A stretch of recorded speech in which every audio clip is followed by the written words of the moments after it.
Bismillahirrahmanirrahim. Assalamualaikum warahmatullahi wabarakatuh.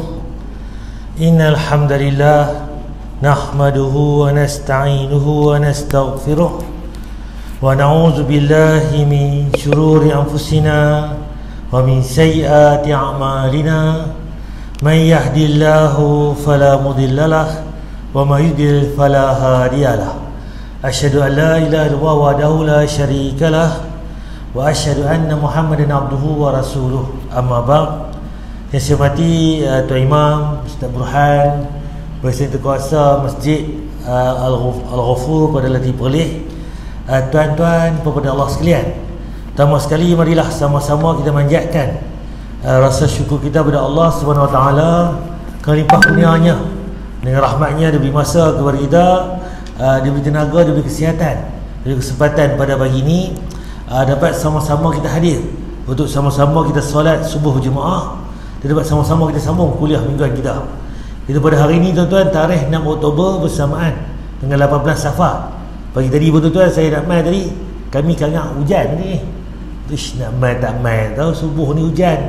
Kan? Ada orang tak ada orang, contohnya lah. Kan? Bila mai sampai ke belah santai nak masuk ni, tak hujan apa pula ni. Kalau kita duk rasa sana hujan, kagak hujan, sini berhujan. Tak, kagak saja hujan tadi. Dan ada pula apa tu amaran kan, yang ini selusa ni di belah kita ni akan hujan lebat.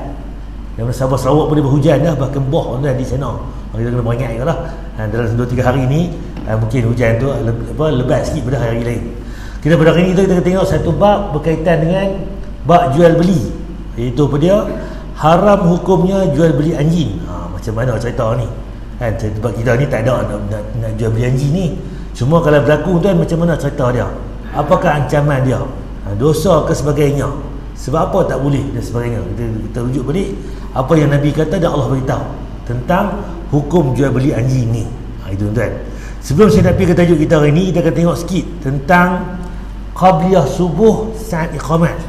Macam mana cerita dia? Kita semayang sunat apa tu subuh ni, sebelum subuh tu azan subuh, semayang sunat subuh.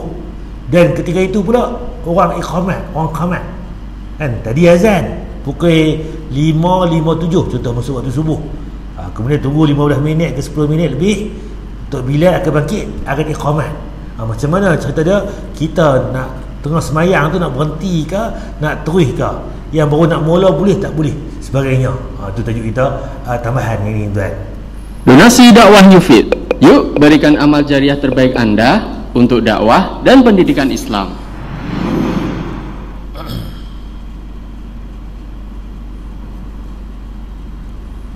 Qobliyah subuh saat iqamat. Pertama, memang benar beliau tidak pernah meninggalkan sholat sunnah 2 rakaat sebelum subuh, sebagaimana diceritakan oleh ibunda kita Aisyah radhiyallahu anha bahwa Nabi Shallallahu Alaihi Wasallam tidak pernah meninggalkan sholat sunnah 2 rakaat sebelum sholat fajar. Jadi dari yang pertama sekali, Nabi SAW ni solat sunat-sunat lain ada ketika Nabi buat, ada ketika Nabi tinggal. Contohnya kalau Nabi musafir, Nabi tinggal solat sunat qabliyah ba'diyah ni. Tapi solat subuh ni, sunat sebelum subuh, Nabi pergi mana-mana pun walaupun musafir, Nabi duduk jaga solat tu. Dan solat apa lagi? Solat witir, solat malam. Nabi pergi mana pun, berjalan pergi rumah ke kita lah, pergi berjalan rumah anak kita ke, PKL ke, berjalan sebagainya, solat sunat sebelum subuh tu Nabi jaga. Dan witir Nabi tak tinggal. Tapi kalau Nabi solat lain, Nabi tinggal kalau Nabi musafir. Duduk di rumah dia, Nabi tak tinggal lah. Yang lain tu qabliyah ba'diyah dan sebagainya. Itu yang pertama. Disahihkan oleh Al-Albani. Kedua, bila terlambat datang ke masjid dan iqamat sedang dikumandangkan. Jadi isu yang kedua pula ni, kita mai ke masjid lambat dah. Pukul 6 tadi baru start motor, orang dah azan dah. Sampai masjid Tok Bilal iqamat, qamat tu. Jadi macam mana keadaan dia tuan-tuan? Maka anda harus langsung sholat subuh bersama imam. Jadi cerita dia tak perlu kita pergi gagah duduk sembahyang sunat pula, baru nak mula Tok Bilal dah iqamat, kita baru nak mula Allahu Akbar solat sunat. Tak dah. Sebab apa? Nabi tak buat lagu tu, dan Nabi larangan pula. Ni dalil dia. Dan tidak boleh menjalankan sholat qobliyah saat iqamat sudah dikumandangkan. Sebagaimana sabda Nabi Shallallahu Alaihi Wasallam yang artinya, Bila telah dikumandangkan iqamat, maka tidak boleh ada solat kecuali solat yang diwajibkan. Hadis riwayat Muslim. Jadi bila iqamat telah dikumandangkan, qamat tadi, apa dia, tak ada solat sunat dah kecuali solat wajib. Kalau kita tengah duduk semayang tu, at-tahiyatul mubarakatus salawat, ada sikit lagi nak baca tahiyat, boleh habis. Tapi ni duduk baca Al-Fatihah baru rakaat pertama baru tuan. Tok bila ada iqamat dah. Jadi kalau lagu tu keadaannya tuan, kita berhenti terus. Tak mana kita berada tadi tu, terus berhenti, kita celapak mai ke depan ni nak cari saf pertama. Tu cerita dah. Sebab kita main masjid ni bukan nak main sunat, nak sembahyang wajib. Cuma kalau dan sembahyang sunat. Tapi hari tu kita terlambat. Jangan duk pergi pulun pula solat sunat, baru solat wajib. Nabi habaq dah. Tak ada solat sunat ketika Tok Bilal ni kumandangkan iqamat. Nampak tuan? Sebab apa? Kalau kita tengok balik, saf pertama ni beza sama dengan seperti saf para malaikat. Pahala dia pun berbeza-beza tuan. Ni kita mai duk pulun solat sunat pula. Orang yang mai lambat pada kita pula pergi potong pula duk saf pertama, saf kedua. Kita lah kali bagi salam, duk saf ketiga tuan. Ruginya kita tuan.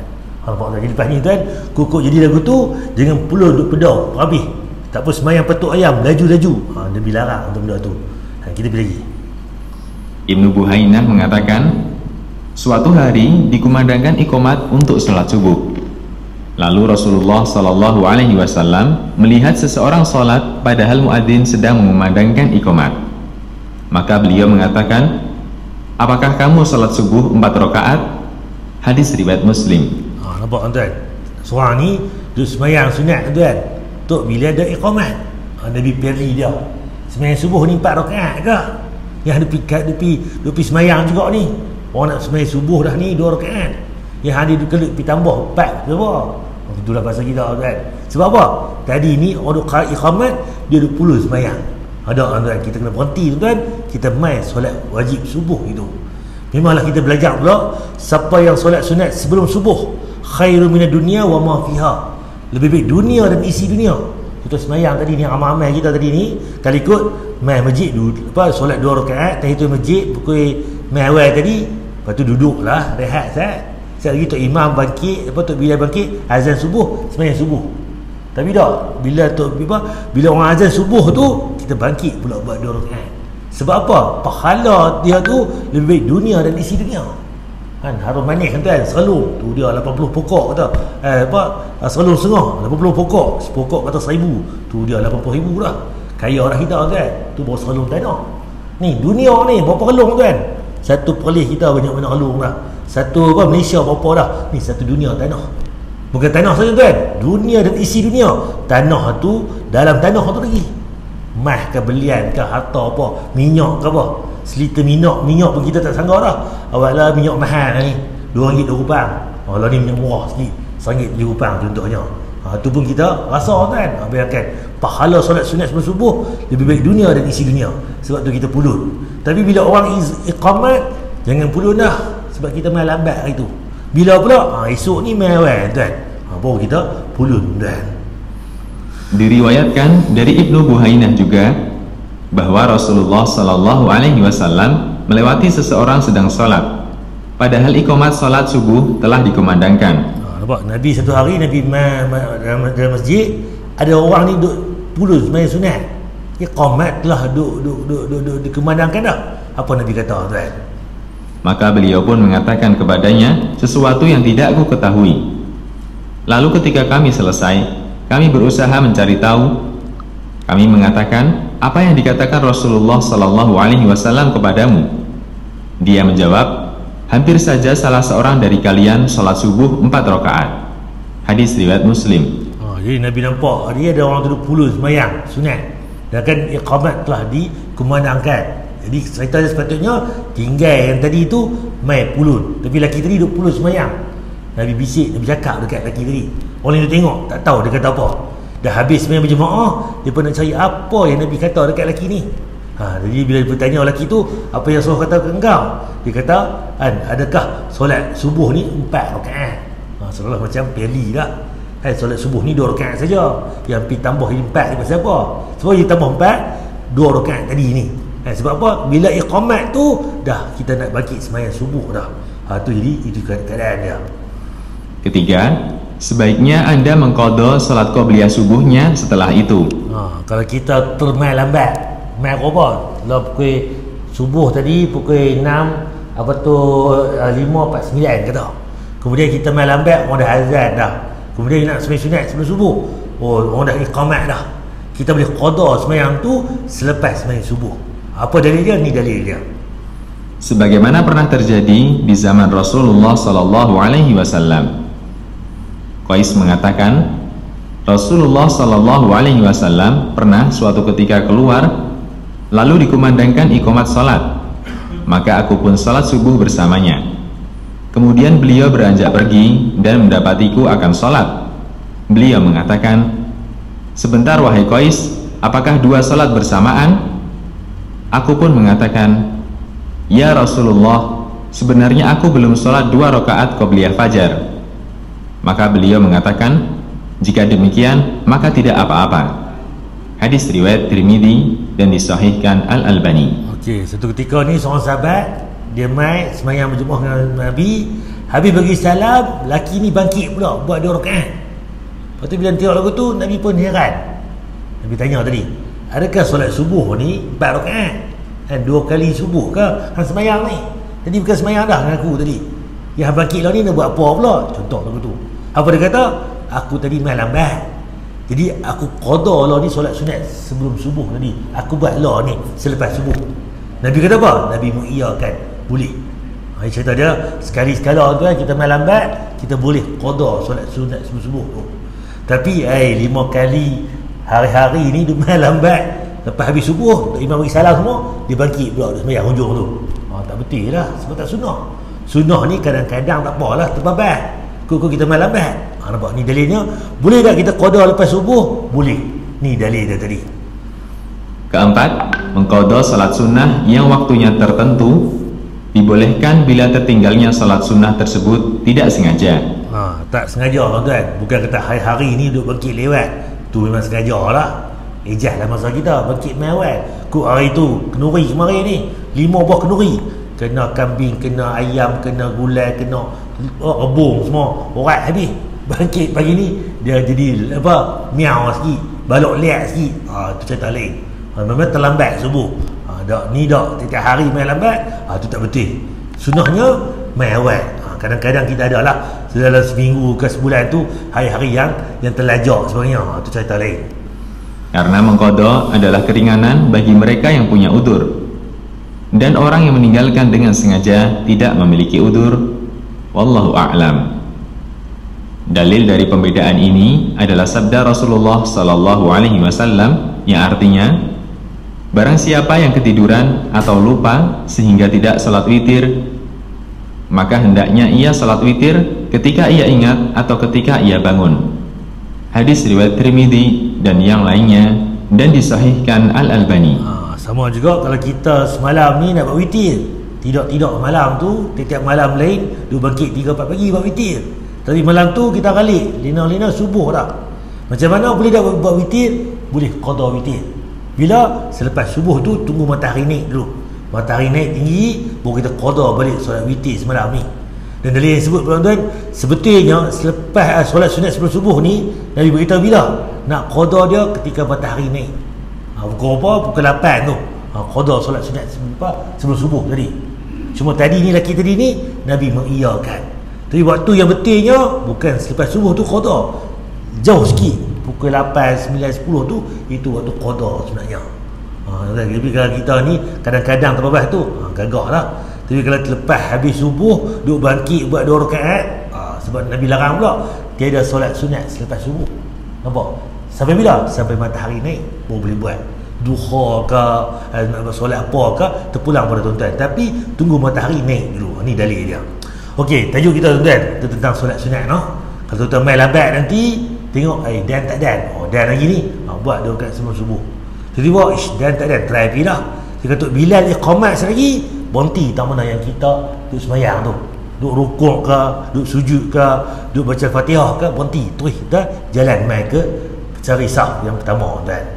Ini tajuk minggu lepas tuan. Larangan menyimpan makanan asas kaum muslimin. Kita monopoli. Kita beli barang banyak-banyak, kita simpan, barang dah tak ada, kita jual harga tinggi. Nabi larang tuan. Terutamanya apa? Makanan asasi kita. Dari Ma'mar ia berkata, Rasulullah SAW bersabda, barang siapa yang menyimpan barang maka ia berdosa. Siapa duk simpan barang ni dia berdosa. Bukan kata dia beli barang beras sekampik simpan setahun, tak dosa, tu dah kita yang tak makan. Cerita lain. Dak, yang kena simpan macam mana? Beli 10 kampik, 20 kampik, 100 kampik, duduk mana dekat store belakang. Satu hari nanti kedai tu tak ada, kedai ni tak ada, rumah aku ada ni, siapa nak beli beras, aku jual itu ni 10 kilo, kedai biasa RM20, dekat aku ni 10 kilo RM35. Tu dia kan. Orang beli kan sebab apa? Tempat lain tak ada, kita yang ada. Tapi sebab apa punca yang tak ada tempat lain? Dia borong, ambil kedai tu dia ambil, Berseri dia ambil, Balai Baru dia ambil, Arau dia ambil, Matayak ambil, semua kedai dia ambil. Dia simpan kat gudang. Berapa? Tu dia 5 tan beras. Contoh. Lagu tu yang Nabi larang. Jadi cerita dia barang benda apa? Benda asasi. Minyak pun sama, benda asas. Apa lagi? Beras, tepung, gula, itu termasuk. Kalau dia beli kereta banyak-banyak, 100 je kereta, tak ada masalah lah. Kereta bukan orang makan hari-hari, bukan nak guna hari-hari pun. Tak ada kereta, orang naik motor, orang naik gerek, orang naik bas. Dan kalau tak ada beras tu nak makan apa kan? Jadi tu cerita dia lain. Di makanan asasi ni Nabi larang kita monopoli. Ada yang bertanya kepada Sa'id, yakni Ibnu Musayyib, sesungguhnya engkau menyimpan barang. Hang kata tadi Nabi tak bagi simpan barang, hang sendiri simpan barang. Sa'id menjawab, sesungguhnya Ma'mar yang meriwayatkan dari sini pun simpan barang. Nampak? Jadi cerita dia barang apa ni? Memang benda tu benda lain, bukan beras, bukan gula, bukan tepung. Jadi dia pun beli barang pun sebab dia pun berniaga kan. Tapi bukan benda yang asasi tadi. Ini cerita tak ada masalah. Jadi kita pulang pada kita, kita tengok benda apa yang kita beli banyak borong tu. Kalau benda makanan asasi, Nabi larang tadi. Okey, ihtikar. Ihtikar ni adalah membeli barang pada masa datang. Tengok ni duk okey, barang harga elok, kita beli banyak simpan supaya barang tersebut berkurangan di pasaran sampai harga naik, jadi lambung. Tengok tak ada dah barang tu, kita yang ada, dia jual mahal. Benda ni Nabi larang tuan. Ini tajuk minggu lepas. Okey, tajuk kita hari ni bab jual beli. Haram hukumnya jual beli anjing. Apa dia dalil? Cerita tentang jual beli anjing ni. Pertama sekali dari Abu Mas'ud Al-Ansari radhiyallahu anhu, beliau berkata, Rasulullah SAW melarang hasil penjualan anjing, penghasilan pelacur dan upah penukunan. 3 benda ni Nabi haram dan apa dia? Kita jual beli anjing. Kedua, penghasilan pelacur ni, dan juga upah penukunan. Tok dukun, tok pawang, tok bomoh, upah dia tu tuan, itu Nabi larang tuan, hasil daripada penjualan tadi tuan. 3 benda ni kita elakkan. Hadis Bukhari dan Muslim. Nama tok dukun pun nampak berjenis lah. Ni bayar ni 2 kupang 5 duit, ni ayam golek pula ni pulut kuning. Tak contoh. Benda-benda tu tak clear tuan. Zaman lah ni orang tak buat lagu tu lah. Tapi zaman dulu ni tepuk meja tu pirang beli. Saya jadi tok bomoh sebelum ni pun tak untung lagu ni. Kena ikat tak apa lah, janji masuk duit. Tuan. Jadi kelentong tuan. Semua benda tu tak betul tuan, syirik tuan. Okey, dari Abu Juhaifah boleh berkata, Rasulullah SAW melarang hasil penjualan darah pun tak dijual. Sebab kata tepi balik kat hospital Kanyak kan, mas saya nak beli darah sekilo, orang tak jual darah sekilo kan. Ni saya demam ni, darah saya ni 5 liter ni RM50. Tak ada tuan, kita pergi derma darah je kan. Orang bagilah nanti apa tu, roti ke dia, nasi bungkus ke ayat kotak ke, lepas tu tu sebagai apa, sebagai belanja apa, sebagai inilah apa, untuk kita makan sarapan pagi tu je. Bukan kerana kih jual darah tu, tak ternilai darah tu sebenarnya. Nampak tuan. Jadi cerita dia tak nak jual beli darah. Hasil penjualan anjing, anjing pun tak boleh jual beli. Dan upah dari hamba wanita yang berzina. Orang berzina ni tak boleh, dia pelacur lah, tak boleh tuan. Beliau juga melaknat orang yang tatu ni dan meminta ditatu. Orang tatu duk lukis pun kena, orang yang minta tangan dia ditatu, badan pun ditatu pun kena. Dua-dua dia kena. Memakan riba, makan riba, ambil riba. Dan orang yang menyerahkan nasabah, nasab dia kan. Begitu pula tukang gambar makhluk yang memiliki roh. Tukang ambil gambar ni, gambar macam mana zaman kita ni, ambil kamera dia bukan lukis. Gambar ni dulu, zaman dulu ni dia lukis kan, lukis gambar bernyawa. Lukis ni cuba elakkan, sebab zaman Nabi ni benda lukisan-lukisan ni dia bernyawa, itu antara yang berdosa kan. Sebab apa? Ya betul, malaikat tu kan tak akan masuk rumah yang mana ada gambar ataupun makhluk yang bernyawa. Malaikat apa? Malaikat rahmat. Malaikat betul cabut nyawa ni, ada gambar tak ada gambar ke, dia cari jumpa kan. Duduk dalam gua ke, duduk dalam hutan ke, atas bulan ke, dia cari jumpa kan. Itu malaikat maut. Tapi kalau malaikat rahmat, ada gambar ke benda yang bernyawa tadi, dia tak masuk dalam rumah ke, dalam tempat-tempat yang ada gambar tadi. Cuba hindarkan kita daripada ada gambar-gambar dalam rumah kita ni. Langsir-langsir kan, kalau boleh tu jangan cari gambar apa, ikan ke, gambar apa kuda ke, hindarkan. Gambar pokok, bunga kan, yang lain tu boleh. Tapi kalau gambar makhluk yang bernyawa ni, cuba kita hindarkan. Sebab apa? Takut-takut nanti malaikat rahmat terganggu untuk masuk rumah kita. Hadis Bukhari. Okey, dari Rafi' bin Khadij, beliau mendengar Rasulullah SAW bersabda, seburuk-buruk penghasilan adalah upah pelacur. Sama juga hasil penjualan anjing dan penghasilan tukang bekam. Tukang bekam pun tak boleh sebenarnya kan. Cuma kita lah ni yang buat tukang bekam tu sebab apa? Dia punya di sini pun ada khilaf juga lah. Ada bab yang kata bekam tu boleh, cuma buat bisnes dengan duit apa tu bekam sebagainya tu. Kita bagi itu pun sebagai apa? Sekadar upah dia, masa dia aja. Bukan kerana darah tu. Sebab darah ni tak boleh jual beli. Ada kaitan dengan darah tadi. Hadis Muslim. Juga dari Rafi' bin Khadij, Rasulullah SAW bersabda, hasil penjualan anjing adalah penghasilan yang buruk. Upah pelacur juga buruk. Begitu juga penghasilan tukang bekam adalah khabis buruk kan. Tuan-tuan, benda-benda ni kalau boleh cuba elakkan. Hadis Muslim. Dari Abu Az-Zubair, beliau berkata bahawa beliau pernah menanyakan pada Jabir mengenai hasil penjualan anjing dan kucing. Macam mana pula jual beli anjing dan kucing? Lalu Jabir mengatakan Nabi SAW melarang keras hal ini. Jadi anjing, kucing pun tak boleh jual beli kan. Kalau kita ada kucing, kalau nak ni kita bagi kita tukar bagi saja sedekah dan sebagainya. Tak ada kata nak kena jual. Sekok apa ni? Sekok 500, sekok 1000. Termasuk kita meletakkan harga pada kucing anaknya. Sebab apa? Ada larangan tentang tak boleh jual beli kucing ni. Anjing satu, kucing pun dia. Abu Muhammad Ibn Hazm mengatakan bahawa yang dimaksudkan dengan zajar dalam hadis ini adalah larangan keras. Tak boleh kan, kalau boleh elakkan benda-benda tu. Al-Muhalla. Okey, yang ketiga, dari Jabir beliau berkata Nabi SAW melarang hasil penjualan anjing dan kucing. Nampak? Dalil yang lain pun sebut yang sama. Nabi larang hasil penjualan anjing dan kucing, dua benda ni. Abu Daud, Tirmizi, Ibn Majah. Syekh Albani mengatakan hadis ini sahih. Nampak? Itulah beberapa hadis dalil yang menjalankan jual beli ketiga benda di atas. Jadi hadis-hadis di atas menunjukkan terlarangnya jual beli anjing, kucing dan darah, sehingga hasil penjualannya tidak halal. Nampak tuan? Kerana kita ni terlepas pandang. Kucing pasi ni berapa? 1,500, 2,000. Bayangkan. Cerita dia kalau tuan training ke apa ke, kita minta lah kat dia sebagainya, dia pun taklah kata buat bisnes. Sebab larangan ni ada tu kan.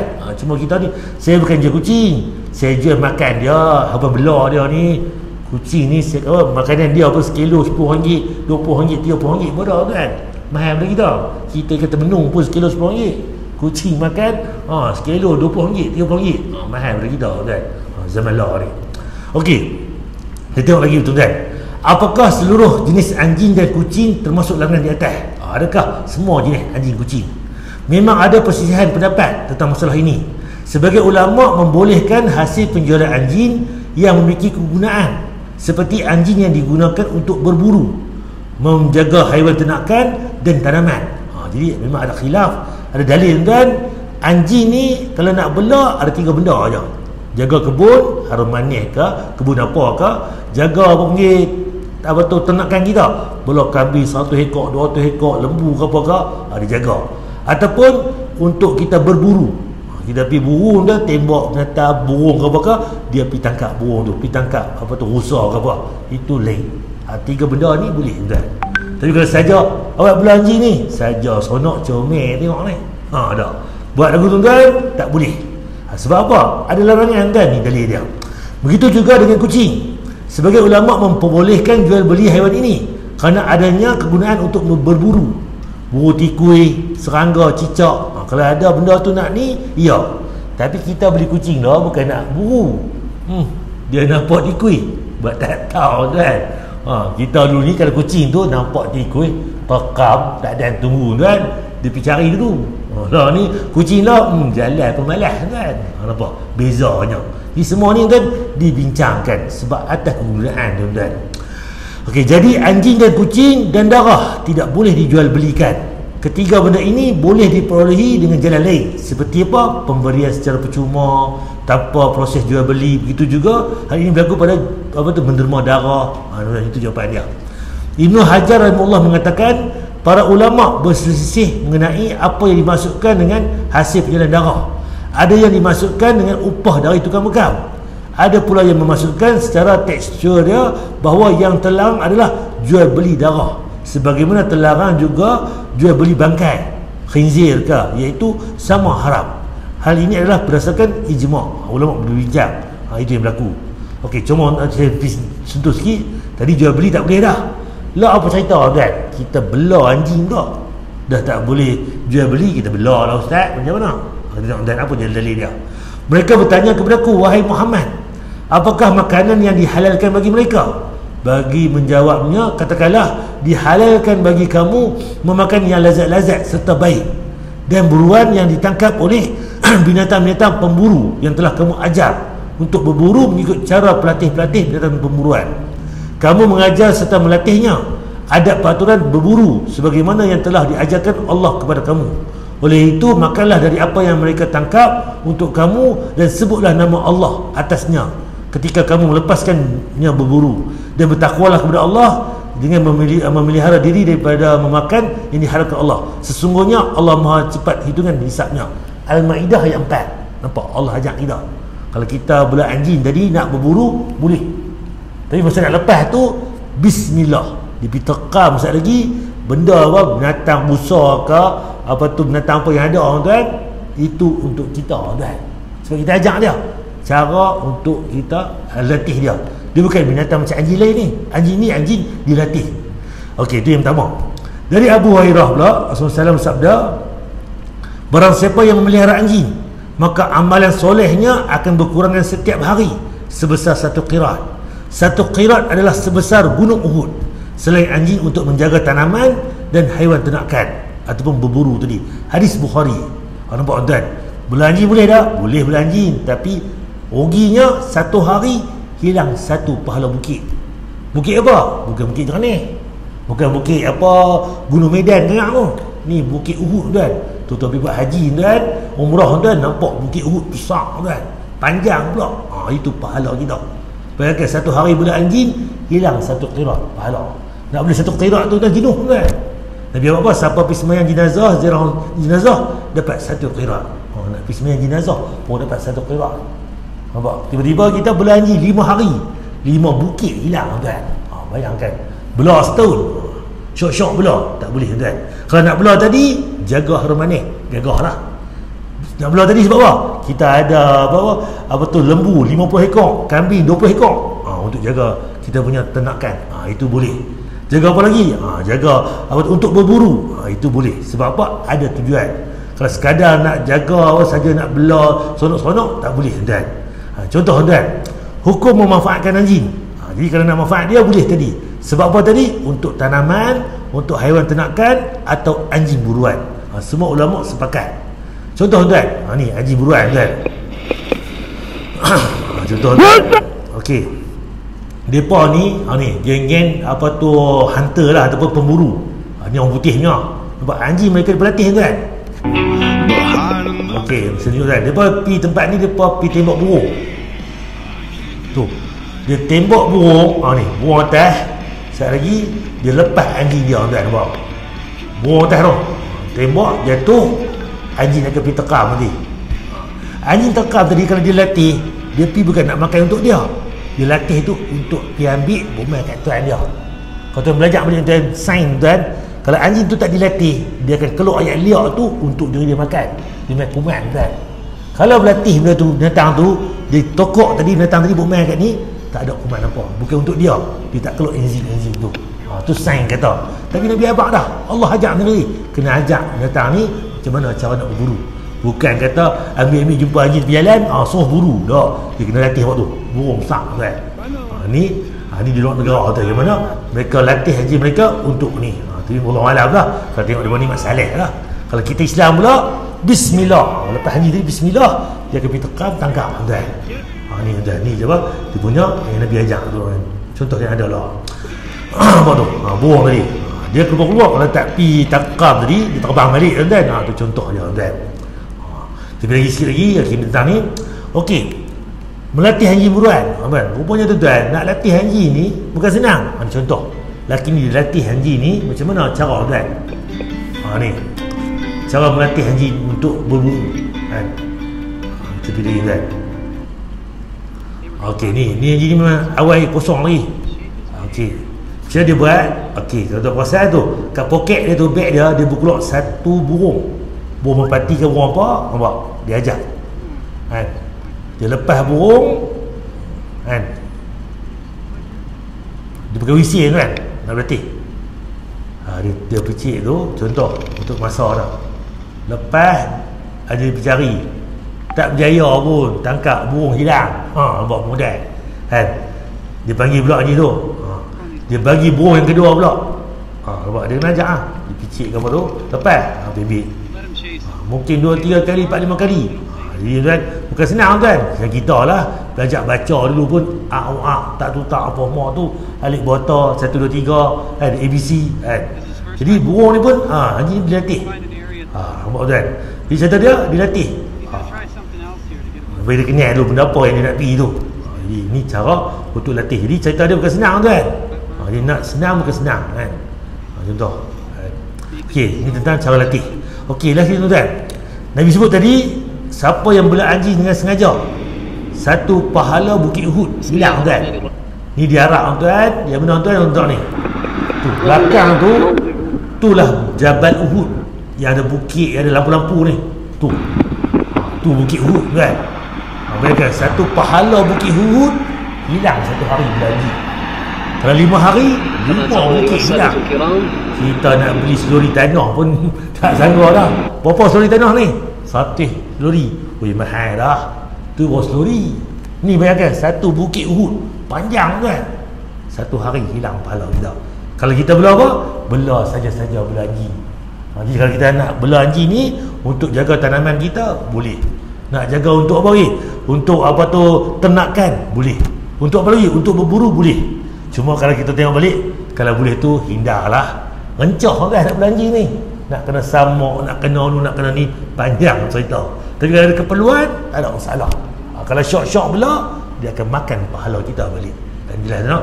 Wallahu alam untuk tajuk ini tentang jual beli anjing diharamkan. Cuma kalau kucing anjing tadi, kalau kucing tu ada sebab musabab kan, nak tangkap tikui rumah kita ni sebagainya, itu cerita lain lah. Tapi kita ni bela kucing apa? Kan, beli kucing saja sebagai apa? Sebagai binatang peliharaan ni, pet pula. Jadi tu cerita lain pula. Jadi tu khilaf ulama. Kalau boleh nak ambil kucing, ambil lah, jangan duk pergi beli. Hindarkan jual beli tadi. Sebab apa? Ada larangan tadi. Kan, wallahu a'lam. Tuan nak tanya tentang tajuk ni. Ada tak? Tak ada, no? Saya boleh tengok ni insya-Allah. Dan jumpa pula pada kita minggu depan. Dan tajuk minggu depan tuan berkaitan dengan, kata di sini, larangan jual beli arak. Macam mana pula jual beli arak ni? Arak ni memang kita tak minum. Tapi kalau ada berlaku jual beli arak ni macam mana? Orang yang bawa arak, yang tukang driver, yang tukang surf, yang tukang ni, dia kira semua tentang arak ni. Dan wallahu a'lam.